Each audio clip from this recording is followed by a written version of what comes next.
नमस्कार। आपके first semester के फर्स्ट यूनिट के नेक्स्ट राइटर हैं आर के नारायण। और पहले इनकी डेट ऑफ बर्थ और डेट ऑफ डेथ नोट कीजिए। 1906 में इनका जन्म हुआ और 2001 में इनकी मृत्यु हुई। दोनों डेट्स आपके लिए इम्पॉर्टेंट हैं। इनका पूरा नाम रासीपुरम कृष्णास्वामी अय्यर नारायण स्वामी, ये पूरा इनका नाम है।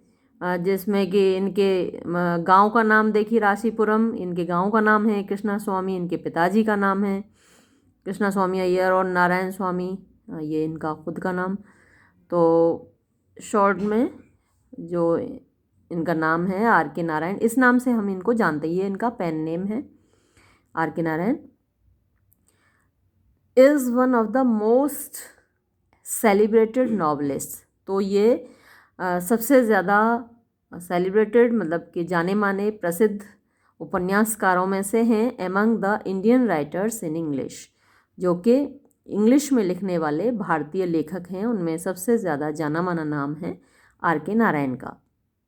ही ऑक्यूपाइज रिमार्केबल पोजीशन। तो ही ऑक्यूपाइज मतलब वो रखते हैं, रिमार्केबल उल्लेखनीय, पोजीशन स्थान, अमंग द प्री इंडिपेंडेंस किसके बीच, स्वतंत्रता से पहले के, as well as post independence और साथ ही स्वतंत्रता के बाद के नॉवलिस्ट उपन्यासकारों के बीच में। यानी ये एक ऐसे उपन्यासकार हैं जिन्होंने स्वतंत्रता से पहले भी लिखा, उसके बाद भी लिखा और दोनों ही जगहों पर वो अपना उल्लेखनीय स्थान रखते हैं। ही वॉज बॉर्न इन 1906, तो 1906 में इनका जन्म हुआ एट रासीपुरम। रासीपुरम में अ विलेज एट मद्रास, तो ये मद्रास का एक गांव है। हिज फादर कृष्णा स्वामी, उनके पिताजी Krishna Swami was a school headmaster, school के हेडमास्टर थे। ही टुक प्राइमरी एजुकेशन, यानी उन्होंने अपना प्रारंभिक शिक्षा ली। आर के नारायण की जो प्रारंभिक शिक्षा हुई वो कहाँ हुई, एट हिज फादर्स स्कूल, अपने पिताजी के ही स्कूल में। Then went to Christian high school Madras, और उसके बाद वो क्रिश्चियन हाई स्कूल मैड्रास में गए। इन 1926 में he joined Maharaja college of Mysore, उन्होंने मैसूर के महाराजा कॉलेज को ज्वाइन किया। ही स्टार्टेड राइटिंग स्टोरीज, उन्होंने कहानियाँ लिखना शुरू किया। फॉर न्यूज़पेपर्स, अखबारों के लिए, एंड मैगज़ीन और पत्रिकाओं के लिए। इन 1930 में he wrote his first novel, उन्होंने अपना पहला उपन्यास लिखा स्वामी एंड फ्रेंड्स। ये स्वामी एंड फ्रेंड्स तो लिखा भले ही 1930 में है, लेकिन ये पब्लिश हुआ है 1935 में। तो हमें तो पब्लिकेशन डेट से मतलब होता है, तो पब्लिकेशन डेट इसकी 1935 है। एंड सेंट हिज मैन्यूस्क्रिप्ट, और उन्होंने अपनी मैन्यूस्क्रिप्ट का मतलब होता है हस्तलिपि, हाथ से लिखा हुआ, वो भेजा टू अ फ्रेंड, एक दोस्त को, एट ऑक्सफोर्ड, ऑक्सफोर्ड विश्वविद्यालय में। ही शोड ग्राहम ग्रीन, उसने ग्राहम ग्रीन को दिखाया। He recommended this novel to the publisher, और ग्राहम ग्रीन ने इस नावल को रिकमेंड किया, इसकी सिफारिश की एक पब्लिशर के लिए, कहा कि भाई बहुत अच्छा नावल है, इसको पब्लिश करो। एंड इट वॉज पब्लिश्ड, और ये पब्लिश हुआ इन 1935, 1935 में। इन 1933 में ही फेल इन लव, उनको प्यार हुआ, विद राजम, राजम ये उनकी पत्नी का नाम है। And they faced a lot of difficulties, और उन्होंने बहुत सारी कठिनाइयों का सामना किया। एंड एट लास्ट, और अंत में, दे वर यूनाइटेड, उनका वो एक हो गए, एंड गॉट मैरिड, और उनकी शादी हो गई। यानी उनकी शादी में काफ़ी बाधाएं आईं, आसानी से उन लोगों की शादी नहीं हुई। अच्छा, ये आसानी से शादी क्यों नहीं हुई, इसके पीछे एक कहानी है कि ये जो आर के नारायण थे, राजम यानी जो इनकी पत्नी हैं, उस वक्त प्रेमिका थी, तो उनके घर सीधे पहुंच गए इनके पिताजी के पास और बोले मुझे आपकी लड़की से शादी करनी है। जबकि इंडिया में ट्रेडिशन ये होता है कि लड़की वाले जाते हैं लड़के के यहाँ, लड़के वाले नहीं जाते। तो ये बड़ा अजीब सा लगा राजम के घर वालों को कि भाई लड़का खुद आ गया कि मुझे आपकी लड़की से शादी करनी है, लेकिन फिर भी राजम के पिताजी मान गए। अब वो मान तो गए, लेकिन जब उनकी हॉरोस्कोप्स यानी कि कुंडलियाँ मिलाई गई तो उनके गुण नहीं मिल रहे साहब, उनके सितारे नहीं मिल रहे, स्टार्स मिलाते ना हॉरोस्कोप में। तो अब वो हॉरोस्कोप्स उनके नहीं मिल रहे, तो बड़ी परेशानी। तो राजम के पिताजी ने मना कर दिया कि भाई हम तो नहीं अपनी लड़की की शादी करेंगे, क्योंकि उनके पंडित जी कह रहे थे कि ये लड़का दूसरी शादी ज़रूर करेगा, या फिर ये आपकी लड़की मर जाएगी, इसके साथ शादी करेगी तो आपकी लड़की की डेथ हो जाएगी, और या फिर ये लड़का दूसरी शादी वैसे ही कर लेगा। तो कुछ ऐसी भविष्यवाणियाँ की, तो राजम के पिताजी ने मना कर दिया कि भाई हम नहीं करेंगे। तो आर के नारायण अपना एक पंडित लेकर आए, अपना एस्ट्रोलॉजर, और उसको कुछ नोट दिए, मतलब पैसे दिए। और वो जो एस्ट्रोलॉजर था जिसको आर के नारायण ने पैसे दिए, वो बहुत अच्छा वक्ता था, बहुत अच्छा स्पीकर था। तो जब उसने बोलना शुरू किया, राजम के पिताजी का जो एस्ट्रोलॉजर था उसकी बोलती बंद कर दी, और इस तरीके से इन लोगों की शादी हो गई। तो ये जो चीज़ है, ये जो घटना है, ये कई नॉवेल्स में भी इन्होंने दिखाई है, अपनी शादी की घटना इनके कई नॉवेल्स में आती है, इसी प्रकार की घटनाएं कि भाई लड़की लड़के के हॉरोस्कोप नहीं मिलते, कुंडलियाँ नहीं मिलती। She died due to typhoid in 1939 और हुआ भी ऐसा कि देखिए 1933 में शादी हुई और 6 साल बाद ही 1939 में टाइफाइड से उनकी मृत्यु भी हो गई। तो एक तरीके से जो ज्योतिषी था उसकी भविष्यवाणी सही साबित हो गई। लेकिन ये पढ़ के आप लोग ये मत मान लीजिएगा कि सचमुच ऐसा ही होता है कि कुंडलियाँ ना मिले तो आप शादी ना करो, क्योंकि भाई ऐसा हो जाएगा। तो ये कोइंसिडेंस भी होते हैं कि बाई चांस उनकी मृत्यु हो गई। कितनी पत्नियां मर जाती हैं, बहुत जल्दी डेथ हो जाती है। तो जो जीवन मृत्यु है ये तो कोइंसिडेंस है, मतलब कभी भी हो सकती है। तो इसमें सितारों को दोष देना ठीक नहीं है।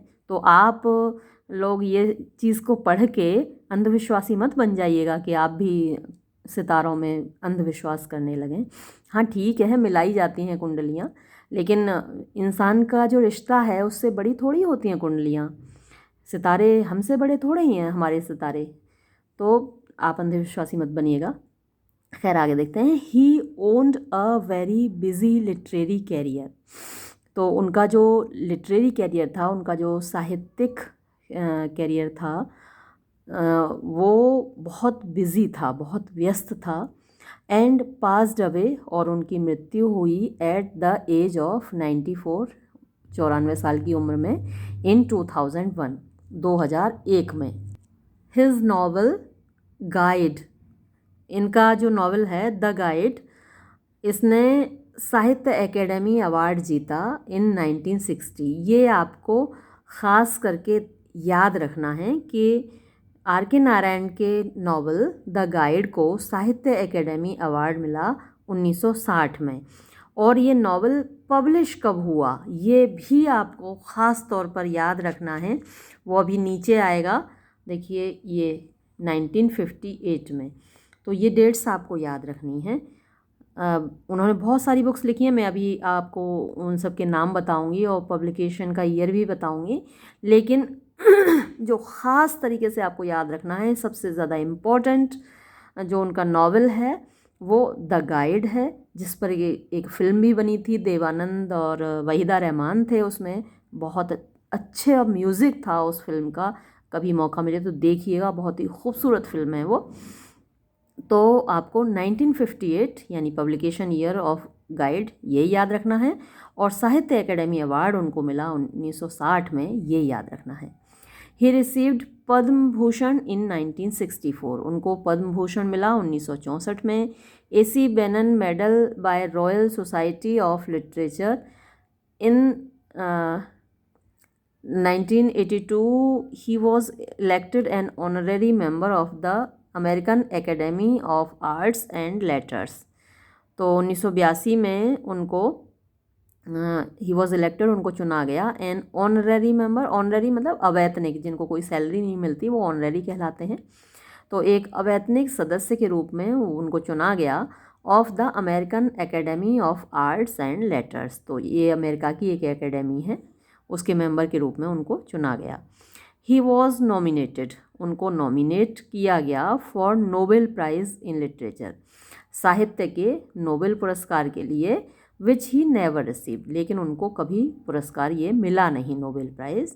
ही was also nominated for Rajya Sabha in 1989, उन्हें 1989 में राज्यसभा के लिए भी नॉमिनेट किया गया, चुना गया। अब ज़रा उनके वर्क्स के बारे में देखते हैं। स्वामी एंड फ्रेंड्स ये पब्लिश हुआ 1935 में। The bachelor of arts publish हुआ 1937 में। The dark room 1938। The English teacher 1945। Mister Sampath the printer of Malgudi 1949। The financial expert 1952। Waiting for the Mahatma 1955, और जो सबसे ज़्यादा इम्पॉर्टेंट है द गाइड 1958 में। The man eater of Malgudi 1961। The vendor of sweets 1967। A tiger for Malgudi 1983। Next Sunday essays हैं इसमें collection में, ये 1960। टॉकेटिव मैन ये 1986। The world of Nagaraj 1990। Grandmother's tale ये ऑटोबायोग्राफी या नोवेला है, ये 1992। राइटर नाइटमेयर ये भी एसेज का कलेक्शन है 1988।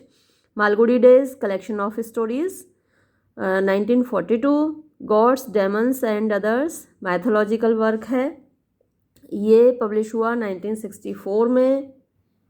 उसके बाद है a horse and two goats, बहुत अच्छी स्टोरी है, कभी आपको वक्त मिले ये पढ़िएगा।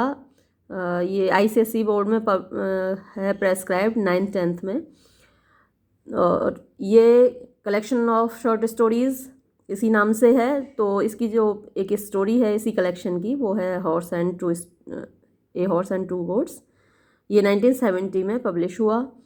द पेंटर ऑफ साइंस ये नोवेला है, नोवेला मतलब नॉवेल से थोड़ा छोटा होता है, ये 1976। अंडर द बनियान ट्री ये स्टोरी तो आपके लिए प्रेस्क्राइब्ड है, आपने पढ़ी है, मैंने पढ़ाई है आपको तो, और इसके ये इसी नाम से ये कलेक्शन है, बुक का नाम भी यही है, under the banyan tree and other stories, ये 1985 में। तो वैसे तो ये सारे डेट्स आपको याद नहीं रहेंगी, लेकिन एटलीस्ट इन वर्क्स के नाम ज़रूर याद रखिएगा, क्योंकि मल्टीपल चॉइस क्वेश्चंस में आपको मान लीजिए कि 3 वर्क दे दिए R.K. नारायण का, एक किसी और ऑथर का दे दिया, तो आपसे क्वेश्चन पूछा जा सकता है कि इनमें से कौन सा वर्क R.K. नारायण का नहीं है। तो कम से कम आपको ये मालूम होना चाहिए कि R.K. नारायण के वर्क्स कौन कौन से हैं, उन्होंने कौन कौन सी बुक्स लिखी हैं, तो कम से कम उनके नाम आपको याद रहें। डेट्स भले ही आप एक बार को भूल जाएं, लेकिन द गाइड की डेट मत भूलिएगा, ये 1958 में पब्लिश हुआ, ये बहुत ज़्यादा इम्पोर्टेंट है। R.K. Narayan is much interested, यानी R.K. नारायण की बहुत रुचि है इन द प्रेजेंटेशन, यानी प्रस्तुतिकरण में, प्रस्तुत करने में, of the inner happenings.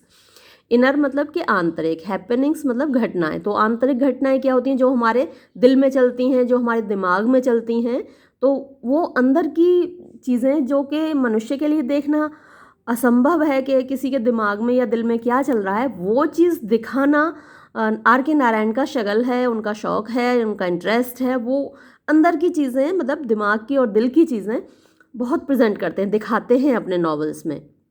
Happenings in the minds and the hearts of his characters, तो जो दिमाग में और दिलों में ऑफ हिज कैरेक्टर्स, उनके पात्रों के दिमाग में क्या चलता है वो प्रेजेंट करते हैं वो अपने नॉवेल्स में।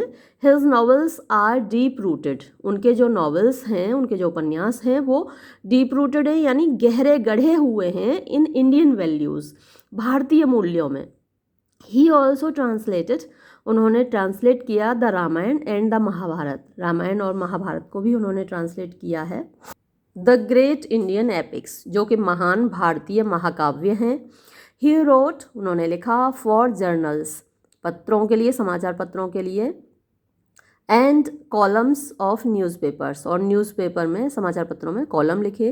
न्यूज़पेपर्स जनरली ये डेली निकलते हैं और जर्नल्स मंथली होता है या फिर क्वार्टरली होता है, यानी साल में 4 बार हर 3 महीने पे निकलता है, या हाफ ईयरली होता है, तो वो जर्नल्स होते हैं, पत्र होते हैं। एंड मैगजीन्स और पत्रिकाओं के लिए। He wrote the script for Gemini Studios film miss Malini in 1947। तो ये जेमिनी स्टूडियो की एक फिल्म थी मिस मालिनी, तो उसकी उन्होंने स्क्रिप्ट लिखी थी 1947 में। अब उनके कुछ वर्क्स को देख लेते हैं, उनके बारे में थोड़ा सा और जान लेते हैं डिटेल में। तो एक उनका नावल है the bachelor of arts. From the very beginning of his career, यानी बिल्कुल शुरुआत से अपने कैरियर के, नारायण अनफोल्ड्स। नारायण अनफोल्ड मतलब कि दिखाना, खोलना। फोल्ड का मतलब होता है तय करना, बंद करना, और अनफोल्ड उसका उल्टा होता है खोलना। सम ऑफ द बेसिक इंग्रेडिएंट्स, सम मतलब कि कुछ बेसिक मौलिक इंग्रेडिएंट्स तत्व होते हैं, ऑफ फादर सन रिलेशनशिप, पिता पुत्र का जो संबंध होता है वो रिलेशनशिप वो दिखाते हैं। With in an objective outlook, एक ऑब्जेक्टिव, देखिए सब्जेक्टिव होता है जब व्यक्ति अपने बारे में बोलता है, और ऑब्जेक्टिव जबकि अपने कैरेक्टर्स के बारे में, सामने वालों के बारे में बोलता है। तो ऑब्जेक्टिव आउटलुक, आउटलुक यानी लिखने का तरीका, देखने का तरीका, सोचने का तरीका, तो उनका ऑब्जेक्टिव आउटलुक दिखाई देता है उनके नॉवेल्स में, और वो फादर सन रिलेशनशिप को अनफोल्ड करते हैं, दिखाते हैं, शो करते हैं। The relationship between the parents, जो संबंध है पेरेंट्स एंड द चिल्ड्रन, माता पिता और बच्चों के बीच में, इज़ एक्सट्रीमली इम्पोर्टेंट, बहुत ज़्यादा महत्वपूर्ण है। For the continuity of the world, इस संसार के कंटिन्यूटी के लिए, मतलब इस संसार को आगे बढ़ाने के लिए, आगे तक चलाने के लिए। इन द नावल, इस नावल में, यानी बैचलर ऑफ आर्ट्स जो उनका नावल है, उपन्यास है, इसमें the relation between father and son is of different manner, पिता और पुत्र के बीच में जो संबंध है वो थोड़ा अलग तरीके का है। Here both the father and the son understand each other, तो यहाँ पिता और पुत्र दोनों एक दूसरे को समझते हैं। एंड गिव रिगार्ड, और सम्मान देते हैं, to their respective thoughts, respective मतलब एक दूसरे के थॉट्स, विचारों को। अ ट्विस्ट कम्स, एक मोड़ आता है, इन देयर रिलेशन, उनके संबंध में। व्हेन, जब Chandran decides to marry Malathi, Chandran decide करता है, निश्चय करता है मालती से शादी करने की। whom ही लव्स, जिसको वो प्यार करता है। अब देखिए यहाँ कुछ कुछ स्टोरी खुद आर के नारायण की ही आपको दिखाई देगी।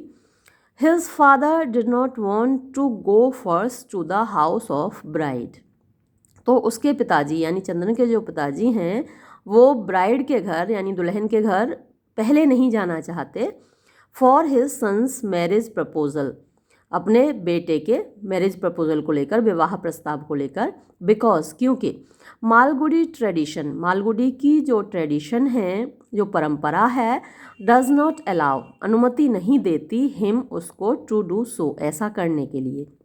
तो ये हमारे यहाँ भी परंपरा है, हम यूपी बिहार में सभी जगह इधर के लड़के वाले नहीं जाते हैं शादी के लिए, लड़की वाले जाते हैं।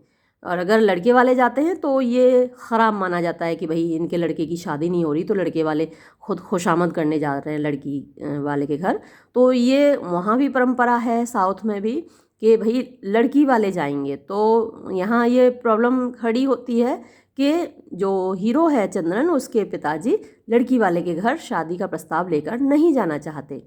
But for the sake of his son, लेकिन अपने बेटे की खातिर, ही इज़ प्रिपेयर्ड, वो तैयार हैं, टू एक्सेप्ट, स्वीकार करने के लिए, द प्रपोजल, प्रस्ताव को, इफ़ इट कम्स, यदि ये आता है, टू हिम, उसके पास, फ्रॉम द ब्राइड साइड, दुल्हन की तरफ से।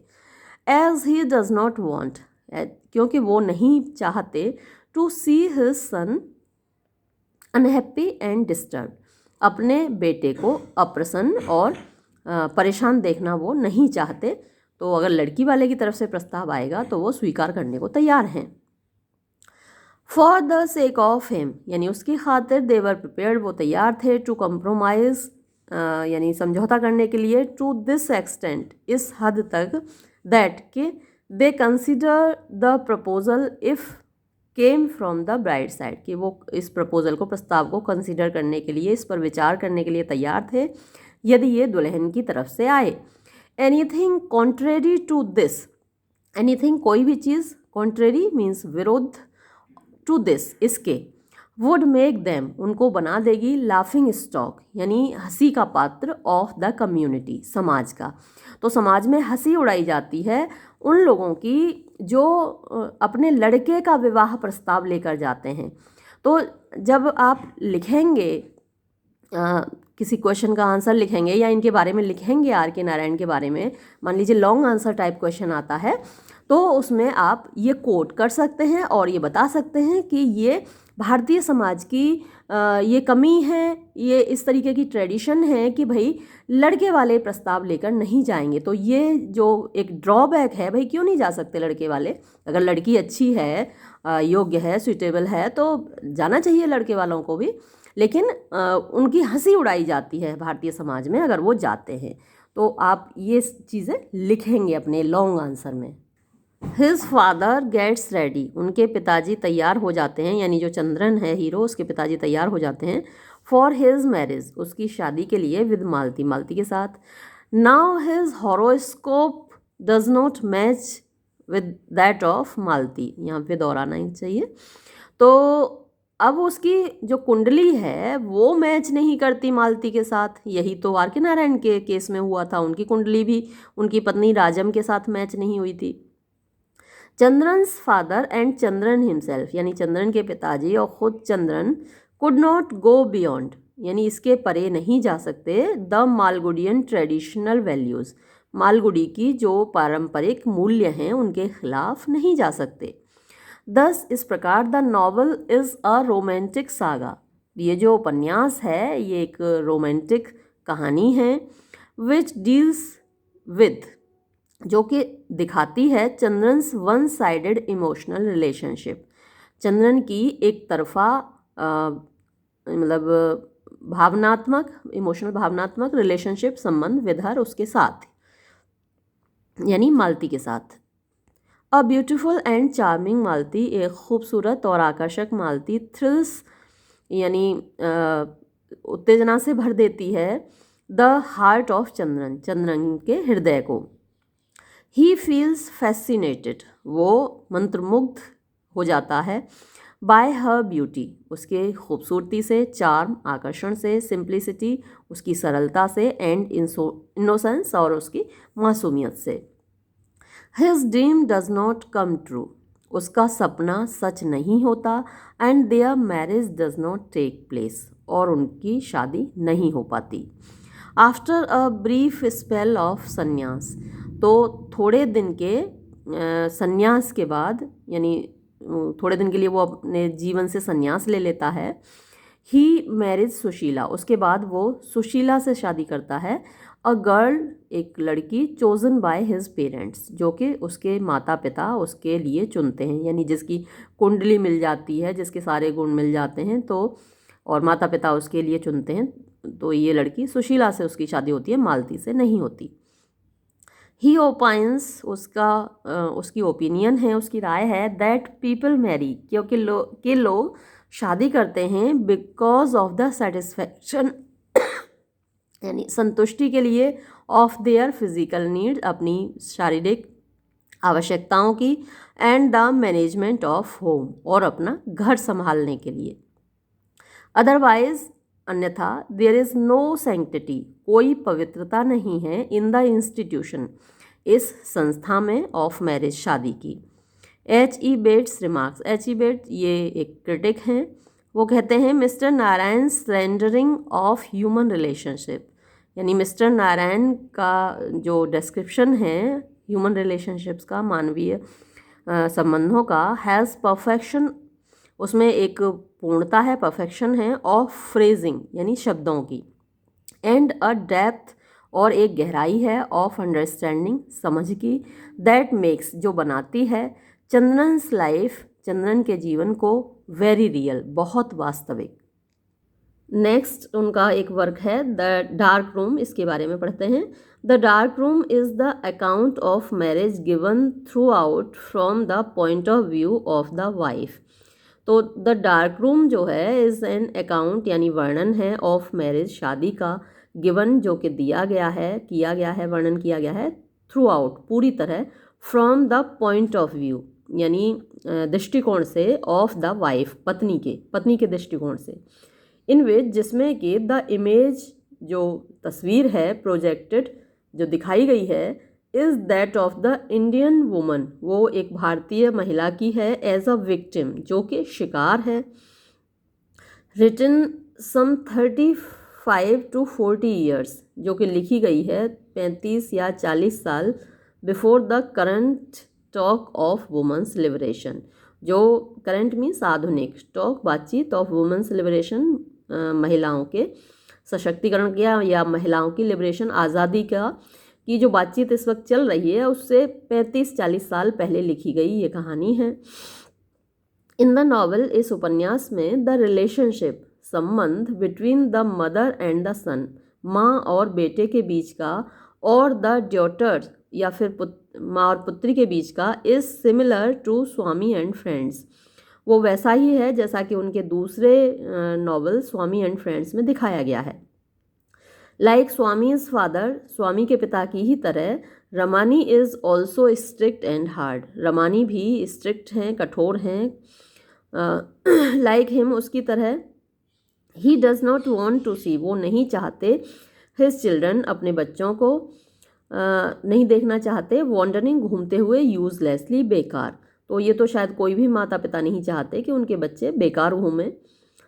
ही फोर्सेस हिज सन, वो बाध्य करते हैं अपने बेटे बाबू को, टू गो टू स्कूल जाने के लिए, in spite of his illness, उसकी बीमारी के बावजूद। हाँ तो ये तो गलत है भाई, बीमार बच्चे को तो स्कूल नहीं भेजना चाहिए। ऑन द अदर हैंड, दूसरी ओर, हिज मदर सावित्री, उसकी माँ सावित्री, लव्स हर चिल्ड्रन, अपने बच्चों को प्यार करती है, वेरी मच, बहुत ज़्यादा। व्हेन शी लीव्स, जब वो छोड़ देती है, हर हस्बैंड, अपने पति को, शी ऑलवेज प्रेज, वो हमेशा प्रार्थना करती है, टू गॉड, ईश्वर से, फॉर देयर वेलफेयर, उनके कल्याण के लिए।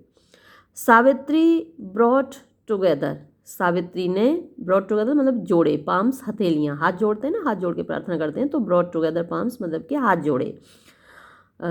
अब जैसे हिंदी में हाथ जोड़ना कहते हैं तो आप उसको इंग्लिश में कैसे ट्रांसलेट करेंगे, ये देखिए कि कैसे ट्रांसलेट किया उन्होंने। Savitri brought together palms, Savitri ने हाथ जोड़े, and prayed to the idol, और मूर्ति से प्रार्थना की, यानी भगवान की मूर्ति से प्रार्थना की। प्रोटेक्ट सुमिति, सुमिति की रक्षा करना, बाबू एंड कमला, बाबू एंड कमला, हाँ बाबू की रक्षा करना, एंड कमला, कमला की रक्षा करना। Let them all eat well and grow, वो सब अच्छे से खाएं पिएं और बड़े हो जाएं, यानी भगवान से प्रार्थना कर रही है। प्लीज़ सी, भगवान से कह रही है कि हे भगवान कृपया देखना, that they are not unhappy, कि वो अप्रसन्न ना रहें, ना खुश ना रहें, हमेशा खुश रहें वो बच्चे। Ramani tries his best, Ramani अपनी पूरी कोशिश करता है, टू डू एवरीथिंग, सब कुछ करने की, फॉर बाबू, बाबू के लिए, बट बाबू ऑलवेज सॉप्स, लेकिन बाबू हमेशा सुबकियाँ लेता है, इन द एब्सेंस, अनुपस्थिति में, ऑफ हिज मदर, अपनी माँ की। ही इज़ वरीड, वो चिंतित रहता है, अबाउट हिज मदर्स फ्यूचर, अपनी माँ के भविष्य के बारे में। Savitri is a middle class woman, Savitri एक मध्यवर्गीय महिला है। Who is not well educated, जो कि अच्छे से मतलब सुशिक्षित नहीं है। And who is loaded with, और जो कि लदी हुई है, मतलब कि उसके दिमाग में भरा हुआ है, विद द इमेंस वेट, बहुत बड़ा वजन, of her caste and religion, अपनी जाति का और अपने धर्म का, तो ये दिमाग में भर दिया जाता है बचपन से ही। इमेंस मतलब बहुत, बेहद, विशाल, वेट वजन, of her caste and religion, तो अपने जाति और अपने धर्म से रिलेटेड बच्चों के दिमाग में बचपन से ही भर दिया जाता है कि आपकी जाति बहुत इम्पोर्टेंट है, आपका धर्म बहुत इम्पोर्टेंट है। शी सफ़र्स, वो कष्ट उठाती है, साइलेंटली, शांतिपूर्वक, and bears husband's infidelity and bears, और बर्दाश्त करती है हस्बैंड्स अपने पति की इनफिडेलिटी, बेवफाई। शी येल्स वो मतलब रोती है, चिल्लाती है। When she comes to know, जब वो उसको पता चलता है अबाउट हर हस्बैंड्स रिलेशन, अपने पति की संबंध के बारे में, विद शांताबाई, शांताबाई के साथ। तो थोड़ा सा ये जो दोनों सेंटेंस हैं कॉन्ट्राडिक्टरी हो गए कि वो साइलेंटली सफ़र करती है, यहाँ इन्होंने कहा कि चिल्लाती है, तो वो मतलब ये है कि बर्दाश्त भी करती है, और भाई व्यक्ति कितना बर्दाश्त कर, रोएगा तो है ना अकेले में, तो वो रोती है, बर्दाश्त भी करती है। छोड़ना, तलाक देना, ये थोड़ी सी डिफ़िकल्ट होते हैं हिंदू समाज में, तो वो रोती है। हैंस द डार्क रूम सिम्बोलाइजेस, और तो इस प्रकार जो डार्क रूम है वो सिम्बोलाइज करता है, यानी कि वो एक सिंबल है, वो यानी कि प्रतीक है। सिंबल मीन्स प्रतीक होता है। द इमोशनल एम्प्टीनेस, इमोशनल भावनात्मक, एम्प्टीनेस खालीपन, एंड डोमेस्टिक और घरेलू, क्लॉस्ट्रोफोबिया, क्लॉस्ट्रोफोबिया ये एक बीमारी भी होती है जब आपको बंद जगहों पर डर लगता है, आप बंद जगह बर्दाश्त नहीं कर पाते, जैसे आप बंद कमरे में नहीं रह सकते, बंद घर में नहीं रह सकते, एसी गाड़ी में नहीं रह सकते, तो जो बंद जगहों का डर है वो क्लॉस्ट्रोफोबिया होता है। विच कैन रिजल्ट, जो कि हो सकता है from a circumscribed marital orthodoxy. Circumscribe का मतलब होता है सीमा बांध देना, किसी चीज़ को लिमिटेड कर देना, सीमित कर देना। तो सीमित मैरिटल यानी कि वैवाहिक ऑर्थोडॉक्सी, कट्टरपन। तो जो विवाह के बाद महिलाओं को घर में जो कैद कर दिया जाता है, तो वो उसका मतलब ये हुआ सर्कमस्क्राइब्ड मैरिटल ऑर्थोडॉक्सी, यानी कि सीमित वैवाहिक कट्टरपन। Savitri a devotional and submissive woman, तो सावित्री जो कि एक धार्मिक और सबमिसिव, मतलब कि सबमिसिव वो महिला होती हैं जो आसानी से समर्पण कर देती हैं, मतलब ज़्यादा विरोध नहीं करती, मतलब लड़ती नहीं हैं अपने घर वालों से, बात मान लेती हैं, तो वो सबमिसिव होती हैं। तो ज़्यादातर भारतीय महिलाएं सबमिसिव ही होती हैं, डिवोशनल भी होती हैं, तो वो उसी प्रकार की महिला है। अ डिवोशनल एंड सबमिसिव वुमन, एक धार्मिक और समर्पित महिला। असर्ट्स हर इंडिविजुअलिटी, तो बहुत जब उसके ऊपर अत्याचार होता है तो वो असर्ट्स यानी कहती है, प्रदर्शित करती है हर इंडिविजुअलिटी, अपना व्यक्तित्व, अपनी व्यक्तिगत जो आइडेंटिटी है, जो उसकी खुद की एक पहचान है, वो उसको कहती है। डिग्निटी, सम्मान, सेल्फ रेस्पेक्ट, आत्मसम्मान। शी ब्रेक्स हर रिलेशनशिप, वो अपना संबंध तोड़ देती है विद हर कैलस हस्बैंड, अपने कैलस मतलब निर्दयी होता है, हस्बैंड पति, अपने निर्दयी पति के साथ। दो रिटर्न्स बैक, हालांकि वो वापस आ जाती है, टू हर हस्बैंड्स होम, अपने पति के घर, बिकॉज ऑफ हर चिल्ड्रन, अपने बच्चों की खातिर। तो अक्सर भारतीय परिवारों में यही होता है कि महिलाएं जल्दी अपने पति को नहीं छोड़ती, चाहे वो कितना भी निर्दयी हो, क्योंकि वो बच्चों की खातिर वहाँ बनी रहती हैं। तो ये भी छोड़कर जाती है अपने पति को, लेकिन बच्चों की खातिर फिर से वापस आ जाती है। तो ये एक तस्वीर है एक भारतीय परिवार की, भारतीय समाज की। तो अलग से अगर क्वेश्चन आता है तो आप ये कमेंट लिख सकते हैं इस नॉवेल का एग्जाम्पल देकर, कि एक ऐसा एक पारंपरिक भारतीय समाज का चित्र खींचा है आर.के. नारायण ने अपने इस नॉवेल में। उनका अगला नॉवेल है the English teacher. In contrast of the dark room, the English teacher presents a Sublime relation between Krishna and Sushila. तो इन कंट्रास्ट मतलब एकदम विरुद्ध, एकदम अपोजिट, डार्क रूम के जो अभी हमने डिस्कस किया उसके बिल्कुल अपोजिट द इंग्लिश टीचर, ये जो नॉवेल है द इंग्लिश टीचर प्रेजेंट्स, प्रस्तुत करता है अ सबलाइम रिलेशन, एक पवित्र संबंध, बिटवीन कृष्णा एंड सुशीला, कृष्णा और सुशीला के बीच में। थ्रू देयर रिलेशन, उनके संबंध के माध्यम से, Narayan wants to tell, Narayan बताना चाहते हैं, दैट फेट एंड चांस, के भाग्य और चांस का मतलब कि और आप कहिए कि संयोग, संयोग होता है कोइंसिडेंस, चांस होता है, कोइंसिडेंस संयोग बोलते हैं। तो भाग्य और संयोग, सहयोग मत समझ लीजिएगा, सहयोग अलग होता है, कोऑपरेशन ये संयोग। समटाइम्स कभी कभी प्ले अ डिवेस्टेटिंग रोल, एक डिवेस्टेटिंग मीन्स विनाशकारी रोल, भूमिका निभाते हैं। इन अ हैप्पी मैरिड लाइफ, खुशहाल वैवाहिक जीवन में। एंड क्रश दैम, और उनको कुचल डालते हैं, अंडर देयर व्हील, अपने पहिए के नीचे। अबाउट देयर आइडियल रिलेशन, उनके आदर्श संबंध के बारे में ए वी राव रिमार्क्स, ये एक क्रिटिक हैं ए वी राव, तो वो इनके बारे में कहते हैं, जो कृष्णा और सुशीला हीरो और हीरोइन हैं इस नॉवेल के, उनके बारे में ए वी राव कहते हैं, क्या कहते हैं, दे आर प्रोफाउंडली अटैच्ड। दे मतलब कि सुशीला और कृष्णा, प्रोफाउंडली यानी गहराई से, अटैच्ड जुड़े हुए हैं, विद मतलब एक दूसरे से, एंड केयर मच और बहुत परवाह करते हैं, फॉर ईच अदर एक दूसरे की।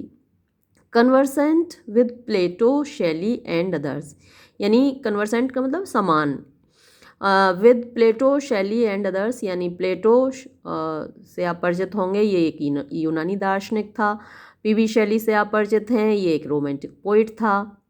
एंड अदर्स, और दूसरे लोगों की तरह, Krishna has a platonic concept, Krishna रखता है एक प्लेटोनिक कंसेप्ट ऑफ लव, प्रेम का जो विचार है, कंसेप्ट मीन्स विचार होता है, प्लेटोनिक।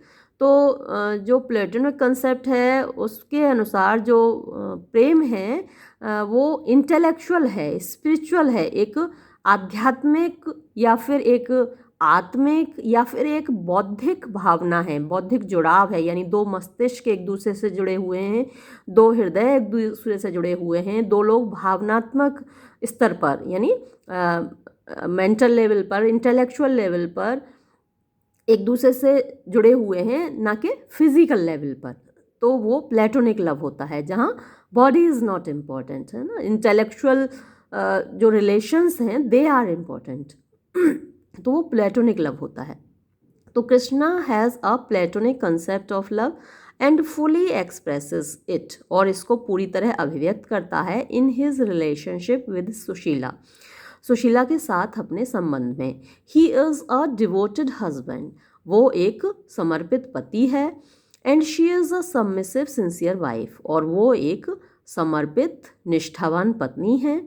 एंड दे फॉर्म, और वो बनाते हैं, एन आइडियल पेयर, एक आदर्श पेयर, जोड़ा, of merging there individuality into one, of merging यानी मिलाकर, देयर इंडिविजुअलिटी अपना व्यक्तित्व, इनटू वन एक में, यानी दो लोग अपना व्यक्तित्व मिलाकर एक कर देते हैं, दो दिल मिलकर एक हो जाते हैं, दो आत्माएं मिलकर एक आत्मा हो जाती हैं।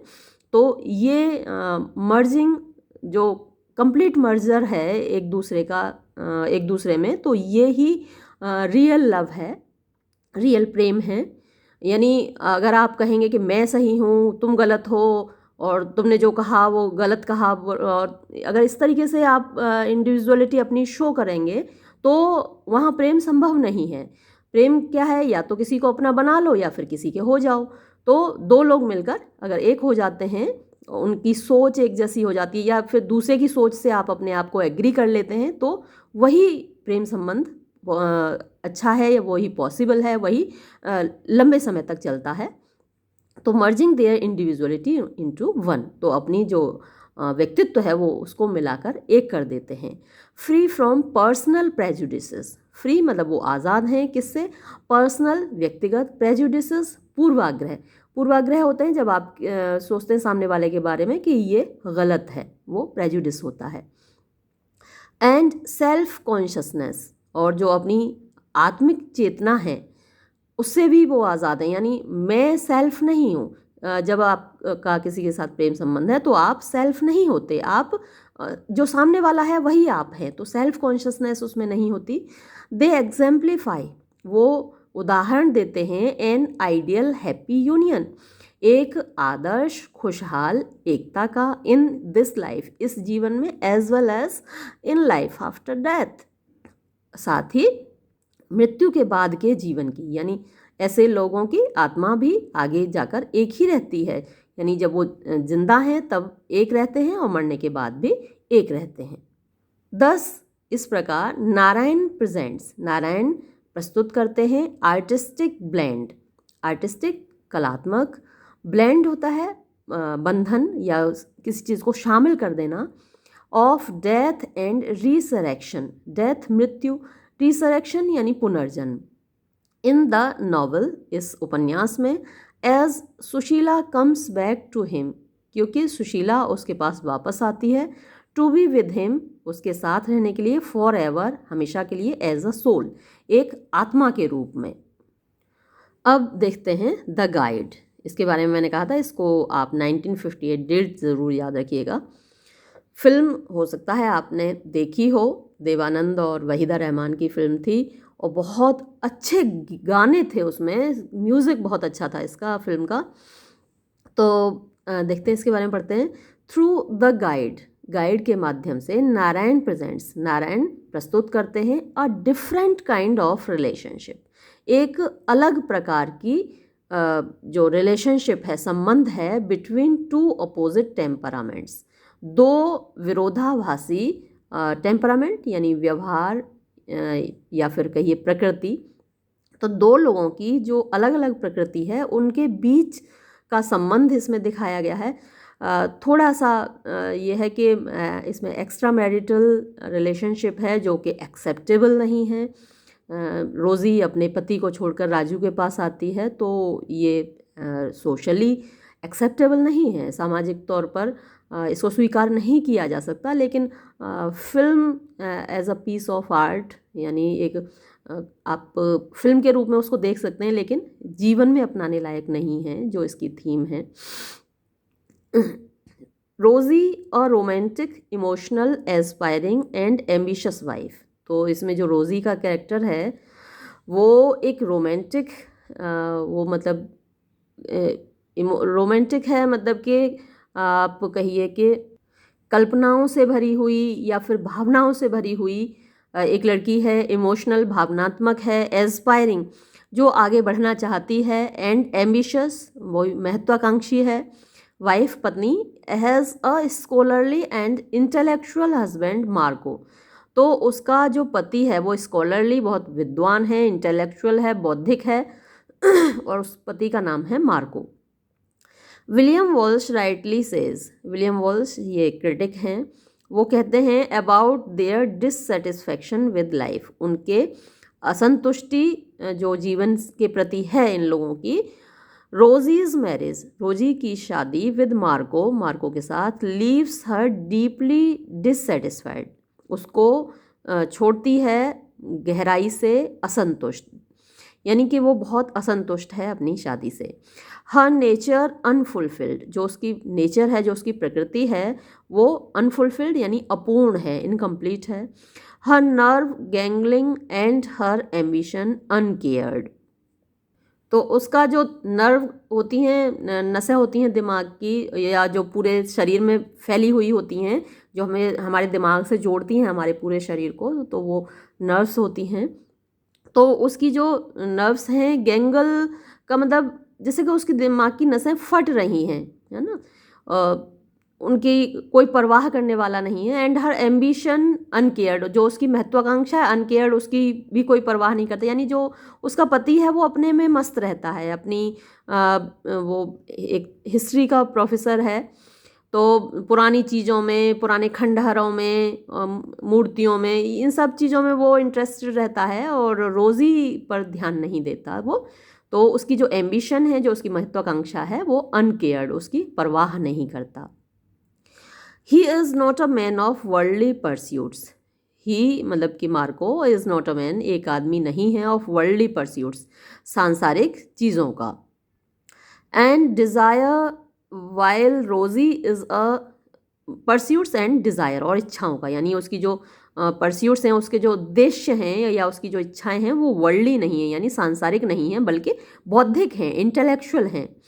वाइल जबकि रोज़ी is a woman of strong emotion and passion, रोज़ी एक ऐसी महिला है जिसकी इमोशन, भावनाएं पैशन भी भावनाएं होती हैं, लेकिन स्ट्रॉन्ग इमोशन होती हैं। पैशन, स्ट्रॉन्ग इमोशन को पैशन कहते हैं जो कि अनकंट्रोलेबल होती हैं जनरली। तो उसके अंदर बहुत पावरफुल भावनाएं हैं उसकी। इट इज़ मार्कोस कोल्डनेस, तो ये जो मार्को की कोल्डनेस है, निष्ठुरता है, एंड अनरेस्पॉन्सिव एटीट्यूड, अनरेस्पॉन्सिव जो रेस्पॉन्ड नहीं करता, प्रत्युत्तर नहीं देता, एटीट्यूड उसका व्यवहार है टुवर्ड्स हर, उसके प्रति। दैट कंपेल्स रोजी, जो कि रोजी को बाध्य कर देता है, टू एम्ब्रेस राजू, राजू को अपनाने के लिए, हु फुलफिल्स, जो कि पूरा करता है, हर एमोरस नीड्स, उसके प्रेम की आवश्यकता को, एंड हर एम्बिशन, और उसकी महत्वाकांक्षा को, to become a good dancer, एक अच्छी नर्तकी बनने की जो उसकी इच्छा है डांसर बनने की, उसको राजू पूरी करता है, न मार्को पूरी नहीं करता। Their relationship is complex one, तो उनकी जो संबंध है वो कॉम्प्लेक्स यानी कि जटिल है। And it is a creative achievement, और ये क्रिएटिव यानी कि सृजनात्मक, अचीवमेंट मतलब उपलब्धि है, ऑफ नारायण्स आर्ट, नारायण की कला की, ऑफ फिक्शन यानी उपन्यास की, नारायण की जो उपन्यास लिखने की कला है उसकी सृजनात्मक उपलब्धि है। मैरी बेटिना सेज, तो ये भी एक क्रिटिक हैं, वो कहती हैं, ऑफ ऑल नारायण्स कैरेक्टर्स, नारायण के जितने भी पात्र हैं उनमें से सबसे ज़्यादा Raju is a most controversial, Raju सबसे ज़्यादा कहिए कि विवादित है, कंट्रोवर्शियल विवादित है। इट इज़ द रिलेशनशिप, ये संबंध है, बिटवीन अ डिजेक्टेड वाइफ, एक निराश पत्नी के बीच, एंड अ मेटेरियलिस्टिक लवर, और एक भौतिकवादी प्रेमी के बीच, who has no human emotions, जिसके अंदर कोई मानवीय भावनाएं नहीं हैं। द वेंडर ऑफ स्वीट्स, ये अगला नावल है, इसके बारे में पढ़ते हैं। इन द नावल, इस उपन्यास में, द कॉन्फ्लिक्ट, संघर्ष, बिटवीन, बीच में, द फादर एंड द सन, पिता और पुत्र के बीच, इज प्रेजेंटेड, प्रस्तुत किया गया है, इन एन आयरनिकल मैनर, एक विडम्बनापूर्ण तरीके से।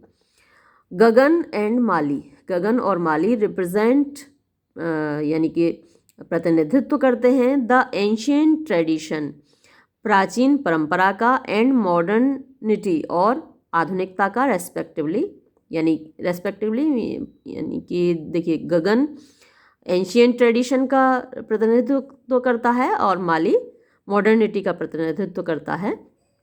तो रेस्पेक्टिवली जब इस तरीके से लिखा होता है तो जो चीज़ पहले आई है ना, वो पहले के साथ जुड़ती है। गगन के साथ जुड़ा एंशिएंट ट्रेडिशन और माली के साथ जुड़ा मॉडर्निटी, तो इसको कहते हैं रेस्पेक्टिवली, यानी अगर आप हिंदी में कहेंगे तो इसको क्रमशः बोलेंगे, रेस्पेक्टिवली को क्रमशः। गगन इज़ अ रिलीजियस माइंडेड, गगन है एक धार्मिक दिमाग वाला या कहिए कि सोच वाला मैन, आदमी। हिज रियल स्ट्रेंथ, उसकी वास्तविक शक्ति, इज़ हिज बिलीफ, वो है उसका विश्वास, इन इंडियन कल्चर, भारतीय संस्कृति में, एंड ट्रेडिशन, और परंपरा में। गगन ट्राइज, गगन कोशिश करता है, हिज बेस्ट मतलब पूरी कोशिश करता है, टू मेक हिज सन, अपने बेटे को बनाने की, मॉरल, नैतिक, एंड एजुकेटेड, और शिक्षित, बट लेकिन, हिज होप्स, उसकी आशाएं, आर शैटर्ड, बिखर जाती हैं, एज क्योंकि, Mali does not even complete, Mali तो पूरा भी नहीं करता, हिज बीए, अपना बीए यानी बैचलर ऑफ आर्ट्स ग्रेजुएशन भी पूरा नहीं करता। He wants to go to America, वो अमेरिका जाना चाहता है, to learn art of novel writing, यानी उपन्यास लिखने की कला सीखने के लिए।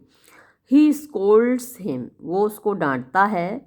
Did Valmiki go to America, क्या वाल्मीकि अमेरिका गए थे, और जर्मनी या Germany, in order to learn और राइट रामायण, यानी रामायण को सीखने, रामायण कैसे लिखी जाएगी ये सीखने वाल्मीकि अमेरिका या जर्मनी कहीं गए थे, यानी कि अगर तुम्हें लिखना ही सीखना है तो भाई यहीं लिखना शुरू करो। लेटर ऑन, बाद में, he sends Mali to America, वो माली को अमेरिका भेज देते हैं, यानी पिताजी उसके। एंड सून डेवलप्स मैनिया, और जल्दी ही उनके अंदर विकसित हो जाता है मैनिया, पागलपन, ऑफ टॉकिंग बोलने का, अबाउट अमेरिका अमेरिका के बारे में, एंड इट्स सिविलाइजेशन और उसकी सभ्यता के बारे में।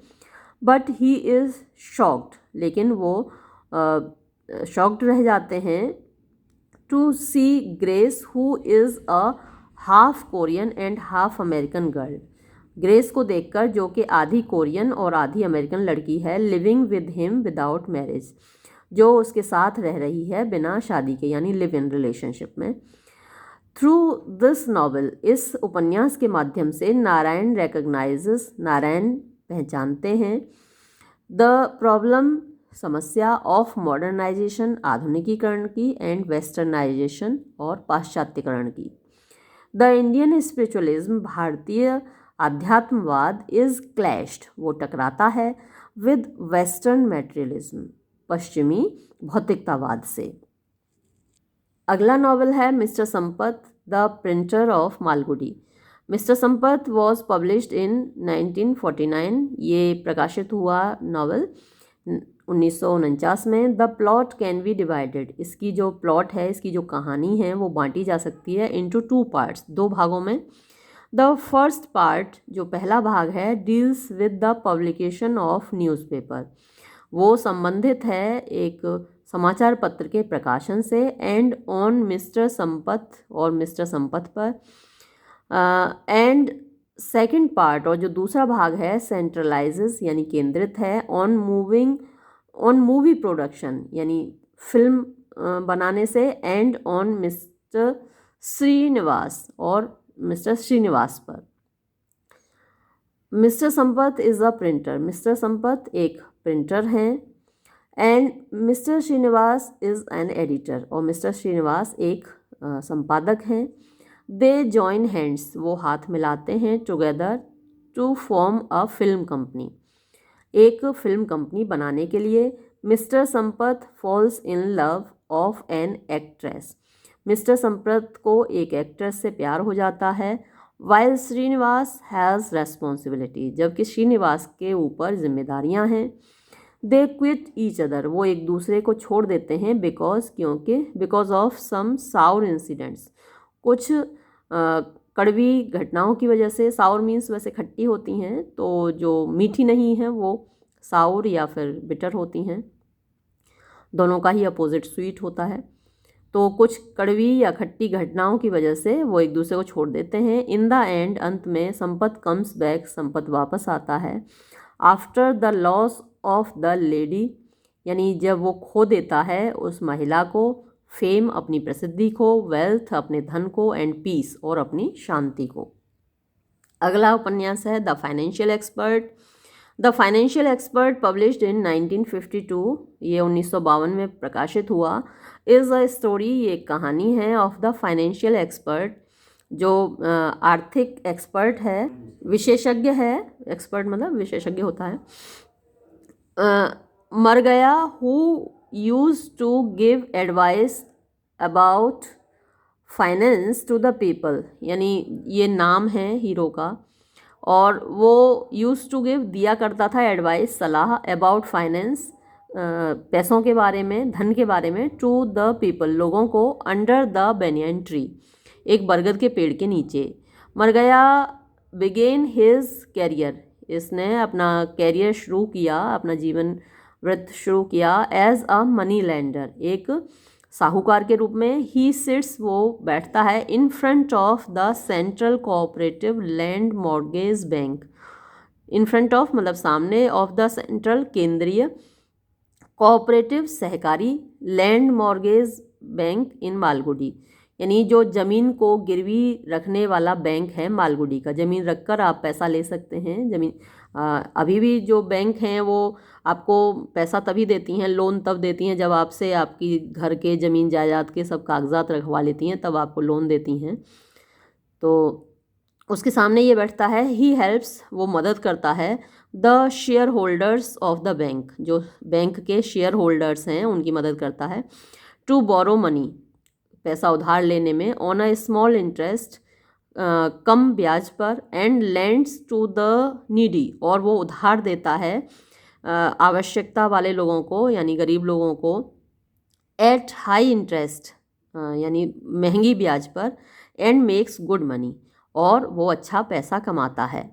इट इज़ द स्टोरी, ये कहानी है, ऑफ मर गया की, हिज सन, उसके बेटे बालू की, एंड द हॉरोस्कोप रीडर, और जो हॉरोस्कोप पढ़ने वाला है, जो कुंडली बनाने वाला है, कुंडली पढ़ने वाला है, उसकी कहानी है। हु फोरकास्ट, जो कि भविष्यवाणी करता है, अकॉर्डिंग टू द नीड, आवश्यकता के अनुसार, ऑफ कस्टमर की, यानी जैसी ग्राहक की आवश्यकता होती है उसी हिसाब से भविष्यवाणी करता है। एंड ओनली फॉर मनी, और केवल पैसे के लिए। तो ज़्यादातर ज्योतिषियों को आपने देखा होगा, वो आपकी आवश्यकता के अनुसार भविष्यवाणी करते हैं। पहले आपसे पूछेंगे कि भाई क्या बात है, कि भाई बड़े परेशान हो, देखते ही आपको आपका हाथ पकड़ेंगे और बोलेंगे अरे बड़े परेशान हो आप, बहुत मेहनत कर रहे हो लेकिन मेहनत का फल नहीं मिल रहा है, और फिर कुछ अच्छी बातें करेंगे तो आपका वो मन मोह लेते हैं, तभी तो आप उन्हें पैसा निकाल के दोगे, ऐसे तो नहीं दोगे। तो वो सबको आप एक ही तरीके से वो सबको डील करते हैं। इट इज़ अ स्टोरी, ये कहानी है, of the rise and fall, गिरने और उठने की, उतार चढ़ाव की, इन लाइफ, जीवन में। If a person is devoid of human values, यदि एक व्यक्ति, डिवॉइड ऑफ का मतलब होता है खाली है, ऑफ ह्यूमन वैल्यूज़, मानवीय मूल्यों से। तो अगर एक व्यक्ति के अंदर मानवीय मूल्य नहीं है तो उसके जीवन में कैसे उतार चढ़ाव आते हैं, ये उसकी कहानी है। अगला है जो novel, the painter of science. It is a novella, ये एक नोवेला है। नोवेला मतलब छोटा उपन्यास है। इन विच, जिसमें कि Raman is a sign painter, Raman एक साइन पेंटर है जो जैसे कि साइन लगे होते हैं ना, कि आगे स्कूल है और इस तरीके के साइन बोर्ड लगे होते हैं, तो वही पेंट करता है वो। ही मीट्स, वो मिलता है, अ ब्यूटीफुल यंग वुमन, एक खूबसूरत युवती से, जिसका नाम है Daisy, working for family planning campaigns, जो कि काम कर रही है फैमिली प्लानिंग कैंपेन्स के लिए, मतलब कि परिवार नियोजन अभियानों के लिए। दे फॉल इन लव, उन्हें प्यार हो जाता है। एंड डू गंधर्व मैरिज, और वो गंधर्व विवाह कर लेते हैं। गंधर्व विवाह मतलब कि लव मैरिज, जो कि दुष्यंत और शकुंतला की हुई थी, गंधर्व विवाह। आफ्टर हियरिंग रमन्स रिलेशन, यानी सुनकर रमन का संबंध, his orthodox aunt goes to Banaras, उसकी जो ऑर्थोडॉक्स यानी कट्टरवादी आंट हैं, ये आंट, मौसी, चाची, ताई, मामी कोई भी हो सकती हैं, वो बनारस चली जाती हैं। Raman is very steadfast, Raman बहुत स्टेड फास्ट का मतलब कहिए कि दृढ़ है, इन हिज रिलेशन, अपने संबंध में। बट लेकिन, ऑन द वेरी मॉर्निंग, ठीक सुबह, व्हेन हिज आंट, जब उसकी आंट, चाची, ताई, मामी, मौसी जो भी हैं, was coming to live with them, उनके पास रहने आ रही हैं। शी चेंजेस हर माइंड, वो अपना दिमाग, अपना इरादा बदल देती हैं। डिसाइड्स टू लीव मालगुडी, निश्चय करती हैं मालगुडी को छोड़ देने का। On a 3-year family planning campaign in villages, 3 साल के परिवार नियोजन अभियान में गांव के लिए। रमन इज़ सरप्राइज्ड, रमन आश्चर्यचकित है। एट हर डिसीजन, उसके निर्णय पर। एंड एश्योर्स हर, और उनको विश्वास दिलाता है, दैट के his doors are always open to her, कि उसके दरवाजे हमेशा उसके लिए खुले हुए हैं। अगला नावल है अ tiger for Malgudi. In this novel, इस उपन्यास में, अ टाइगर, एक चीता, नरेट्स, सुनाता है, हिज स्टोरी, अपनी कहानी, दैट ही वॉज लिविंग, कि वो रह रहा था, इन द फॉरेस्ट, एक जंगल में, ऑफ इंडिया, भारत के, विद हिज टिग्रेस एंड कब्स, अपनी मतलब फीमेल टाइगर और अपने कब्स, अपने बच्चों के साथ। वन डे, एक दिन, द हंटर्स कैप्चर्ड, शिकारियों ने पकड़ लिया, एंड किल्ड, और मार डाला, हिज फैमिली, उसके परिवार को। सो ही स्टार्टेड, इसलिए उसने शुरू कर दिया, टेकिंग रिवेंज, बदला लेना, बाय किलिंग, मार कर, द एनिमल्स, जानवरों को, ऑफ नियर बाय एरिया, पास के, आसपास के क्षेत्र के। वन डे, एक दिन, द पोकर्स कॉट हिम, यानी शिकारियों ने उसको पकड़ लिया, एंड सेंट हिम, और उसको भेज दिया, to a circus at Malgudi, Malgudi के एक सर्कस में। देयर द ट्रेनर, वहाँ पर जो प्रशिक्षक था, द कैप्टन, जिसको कि कैप्टन कहते थे, स्टार्व्स हिम, उसको भूखा मारता है, एंड फोर्सेस, और उसको बाध्य करता है, टू डू ट्रिक्स, कलाबाजियाँ करने के लिए। वन डे, एक दिन, ही अटैक्ड, उसने आक्रमण कर दिया, अपॉन द कैप्टन, उस कैप्टन के ऊपर, एंड किल्ड हिम, और उसको मार डाला। ही रन्स अवे, वो भाग जाता है। अगेन ही वॉज कैप्चर्ड, फिर से उसको पकड़ लिया गया, बाय अ मंक, एक साधु के द्वारा, द मास्टर, जिसको कहते हैं मास्टर। ही टुक हिज केयर, उसने उसकी देखभाल की, यानी चीते की देखभाल की मास्टर ने।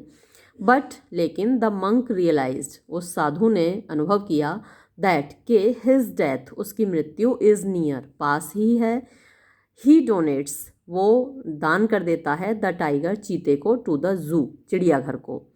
देयर, वहाँ पर, द टाइगर लिव्ड, वो चीता रहता है, हैप्पीली, खुशी से, बिकॉज, क्योंकि, नाउ, अब, the children use to come, बच्चे आया करते थे, टू सी हिम, उसको देखने के लिए। तो अब आपने इतना सारा पढ़ लिया आर के नारायण के बारे में, उनके नॉवेल्स के बारे में इतना जान लिया है कि अगर अलग से क्वेश्चन आता है आर के नारायण एज ए नॉवलिस्ट, जैसे ये लॉन्ग आंसर टाइप क्वेश्चन आते हैं आर के नारायण एज ए नॉवलिस्ट, तो आप इसको अटेम्प्ट कर सकते हो। उनके नॉवेल्स के बारे में जितने अभी आपने पढ़े हैं उनके बारे में बताते जाओ, उन स्टोरीज़ के बारे में बताते जाइए। और मैं अलग से भी आपको कराऊंगी, पहले एक बार सिलेबस कंप्लीट हो जाए, आपका सारी यूनिट्स हो जाएं, तो मैं इस तरीके के लॉन्ग क्वेश्चंस भी कोशिश करूंगी आपको कराने की। लेकिन अभी नहीं करा पाऊंगी। तो ये वीडियो अभी मैं यहीं समाप्त करती हूँ। धन्यवाद।